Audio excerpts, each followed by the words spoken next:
On January 30th, 1933, Adolf Hitler became Chancellor of Germany through entirely legal means, appointed by President Hindenburg in accordance with the democratic procedures of the Weimar Republic. On that day, the Nazi Party did not command absolute power, did not control all institutions of government, did not have the unanimous support of the German people. They had won approximately 33% of the vote in the previous election, making them the largest single party, but far from a majority. Most Germans were not fanatical Nazis, had not voted for Hitler because they wanted genocide, but because they wanted economic stability and national renewal after years of humiliation and depression. And yet, within 12 years, this same nation would perpetrate the most systematic genocide in human history, would wage a war of aggression that would kill tens of millions, would construct an entire industrial infrastructure dedicated to mass murder, and would do so with the active participation or passive acquiescence of the vast majority of its population. Millions of ordinary Germans would find themselves participating in atrocities, following orders that violated every principle of human decency, suppressing whatever moral qualms they might have felt in favor of obedience to authority and conformity to the expectations of the system they found themselves within.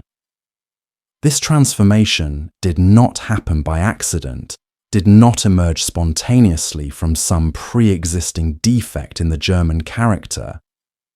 It was engineered deliberately and systematically through the application of psychological techniques that the Nazi leadership understood intuitively. They built an architecture of control, a comprehensive system designed to break down individual moral reasoning and replace it with reflexive obedience, to dissolve personal identity into collective identity, to make participation in evil feel not just acceptable, but necessary, and even noble.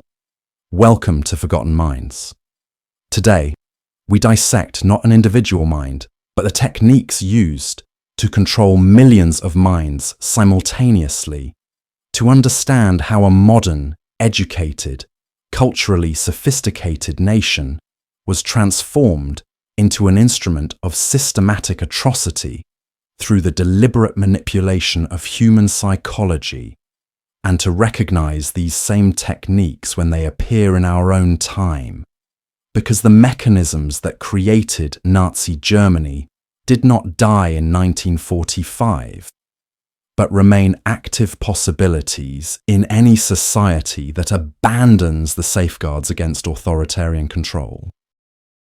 The first and most fundamental technique in the Nazi architecture of control was the deliberate cultivation and exploitation of crisis, the creation of a psychological atmosphere where normal rules and procedures could be suspended because the nation faced an existential threat that demanded extraordinary measures. Germany in 1933 was genuinely experiencing profound economic, social, and political instability. But what the Nazis did was take that real crisis and amplify it, frame it in ways that made their authoritarian solutions seem not just reasonable, but necessary, create a sense that the threat was so immediate and so severe that there was no time for democratic deliberation or respect for individual rights.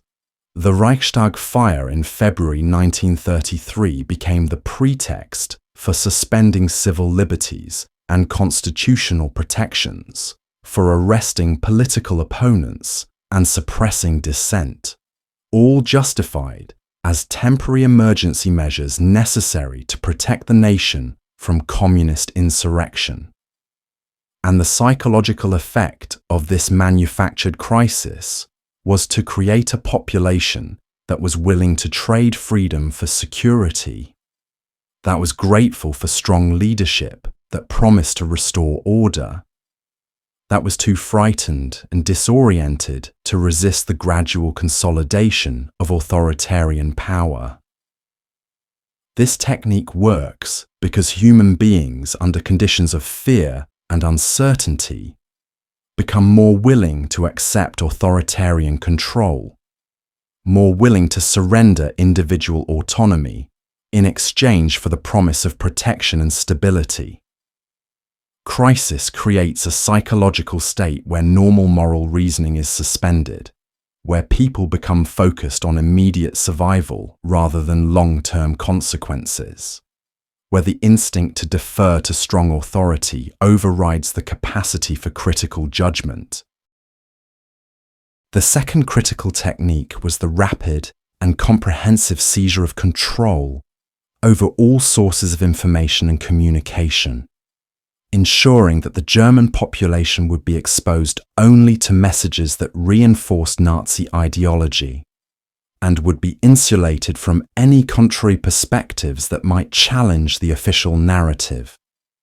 Within months of taking power, the Nazis had seized control of all radio broadcasting, had established strict censorship of newspapers and publications, had created the Reich Ministry of Public Enlightenment and Propaganda under Joseph Goebbels to coordinate the systematic dissemination of Nazi messaging across all media platforms.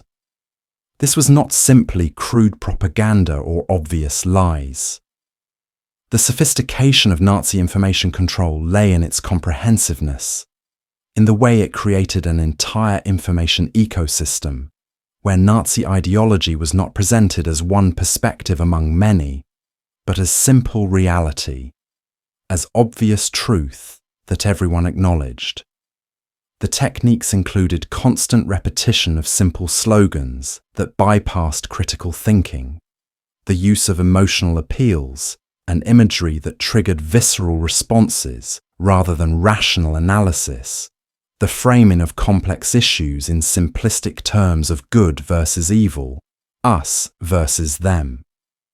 But perhaps most insidiously, the Nazi information control system worked not just by telling people what to think, but by controlling what they could think about, by determining which topics were discussed and which were ignored, by shaping the boundaries of acceptable discourse so that certain questions simply could not be raised without marking oneself as suspect or disloyal.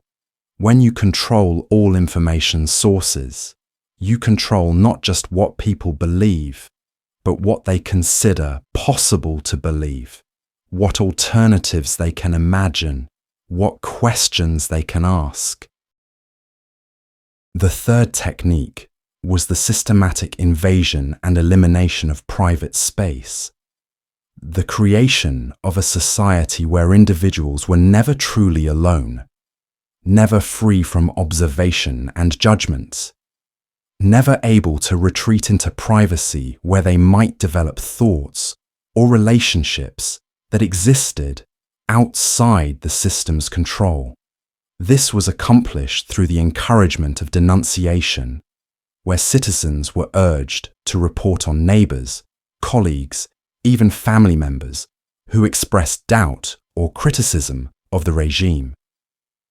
Block wardens monitored their assigned streets, informants infiltrated workplaces and social clubs. Children were encouraged to report on their parents through youth organisations that cultivated loyalty to the state above, loyalty to family. The psychological effect of this elimination of private space was profound. It created an atmosphere of constant surveillance, where people could never be certain who might be watching or listening, where even casual conversation with friends became potentially dangerous, where the safest course was to express only officially sanctioned opinions and to demonstrate enthusiasm for regime policies, regardless of private reservations. This constant performance of loyalty gradually transformed people's internal states, because human beings cannot maintain a perfect separation between their public performances and their private beliefs indefinitely. When you are forced to act as if you believe something, the dissonance between your actions and your beliefs creates psychological pressure that is typically resolved not by changing your actions, which are controlled by external force, but by changing your beliefs to align with your actions. Moreover, the elimination of private space meant the elimination of the social context where resistance could form and grow. Resistance movements require private spaces where people can speak freely, can build trust and solidarity with others who share their doubts. When no such spaces exist, when every interaction is potentially monitored and every confidence potentially betrayed, the possibility of organized resistance becomes virtually impossible. One of the most psychologically sophisticated aspects of Nazi control was the understanding that you cannot ask people to participate in genocide immediately. That moral transformation must be gradual, must proceed through a series of small steps, each of which seems justifiable in isolation, even as the cumulative effect is to destroy all moral resistance.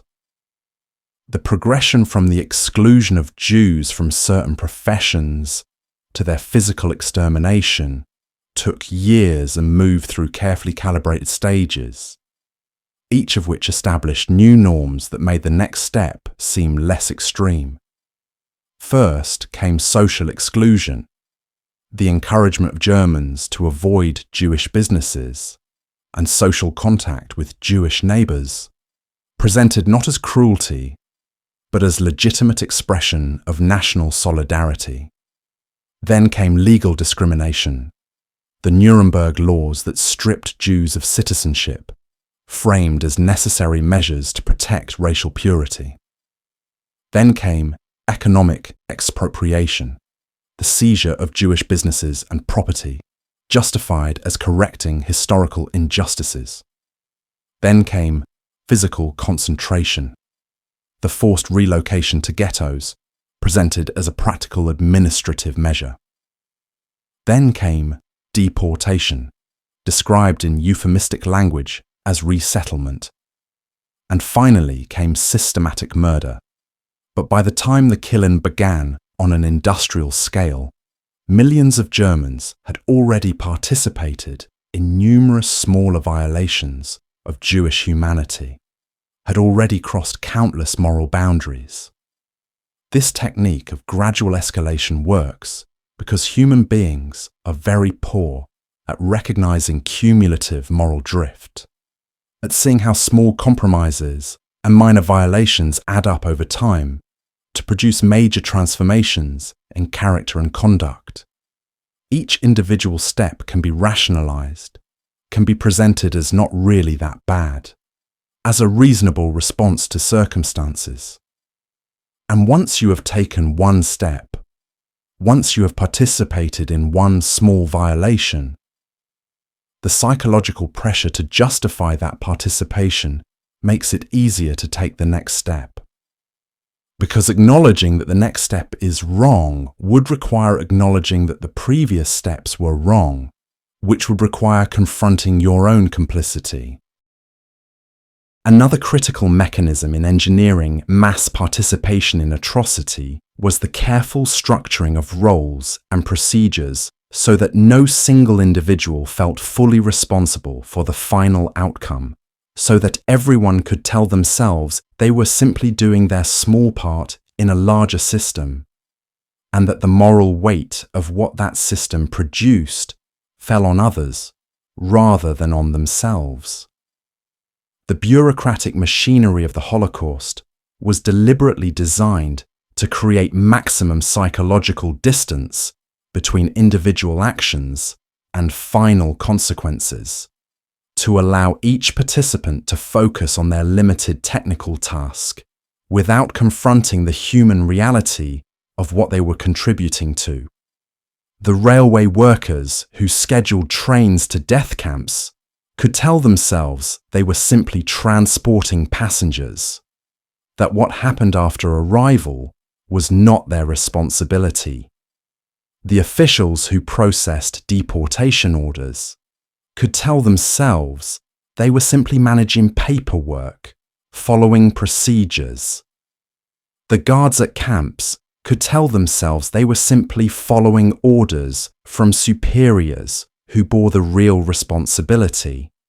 And even those who operated the gas chambers could tell themselves they were just technicians maintaining equipment, that the decision to use that equipment for mass murder had been made at higher levels of authority. This diffusion of responsibility is not a bug in bureaucratic systems, but a feature, something that can be deliberately engineered to maximize compliance and minimize moral resistance. When responsibility is fragmented across many actors and many steps, when each person performs only a limited role in a complex process, when the connection between individual actions and final outcomes is obscured by organizational complexity, it becomes psychologically easier for individuals to participate in collectively evil acts while maintaining their self-image as decent people simply doing their jobs. Not everyone complied, despite the comprehensive architecture of control, despite the intense psychological pressure to conform and obey. Some Germans refused to participate, risked their lives to resist, maintained their moral clarity, even when doing so isolated them from their communities and put them in mortal danger. Understanding why some people resisted, while most complied, is crucial for understanding how to build resilience against authoritarian control in any society. The research on rescuers and resistors suggests several common factors. Many had strong pre-existing moral frameworks, often rooted in religious conviction or philosophical principles that provided an independent basis for judgment that could not be easily overridden by external pressure. Many had experiences that humanized the victims, personal relationships with Jews or other targeted groups that made it impossible to accept dehumanizing propaganda. Many had personality traits associated with independent thinking and willingness to stand apart from group consensus. Many had family backgrounds that emphasized individual moral responsibility over obedience to authority.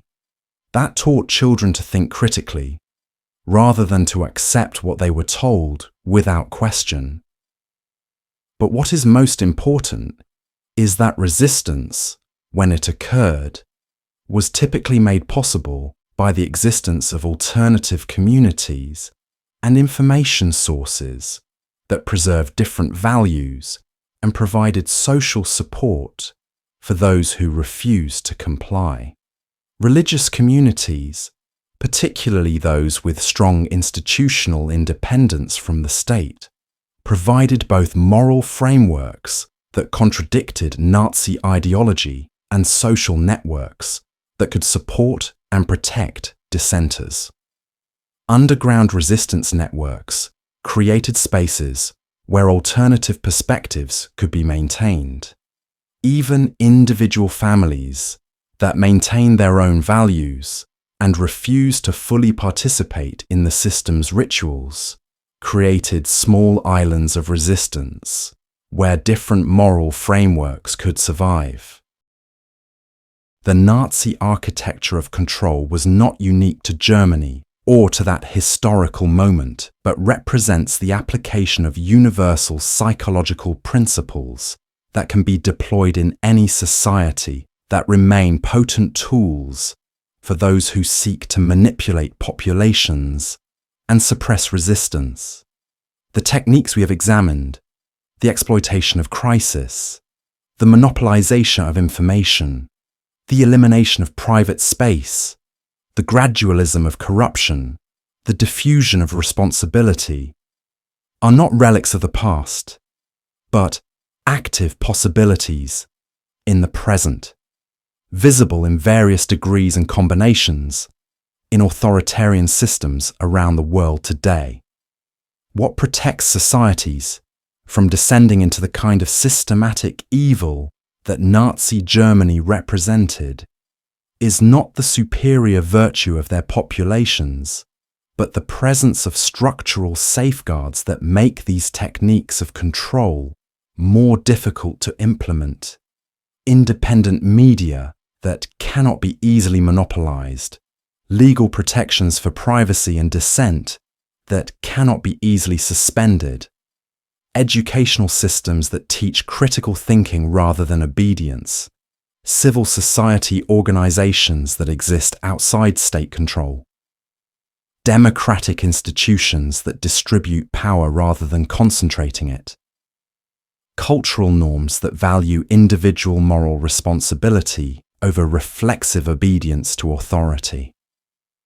But none of these safeguards are permanent or automatic. All of them require constant vigilance and active defense. All of them can be eroded gradually through the same techniques of incremental normalization that the Nazis used so effectively. The lesson of the Nazi architecture of control is not that human beings are inevitably susceptible to authoritarian manipulation, but that we are all potentially susceptible under the right conditions, that the capacity to participate in evil while maintaining a self-image as decent and moral exists in all of us, and that protecting against this capacity requires not just individual moral strength, but collective commitment to maintaining the structures and institutions that make resistance possible. This has been Forgotten Minds. Remember that the architecture of control is built brick by brick, that each small surrender of freedom makes the next surrender easier, that the time to resist is not when authoritarianism is fully established, but in the early stages when it is still vulnerable, when the techniques of control are still incomplete, when the safeguards that protect human dignity and freedom can still be defended. Until next time, stay vigilant.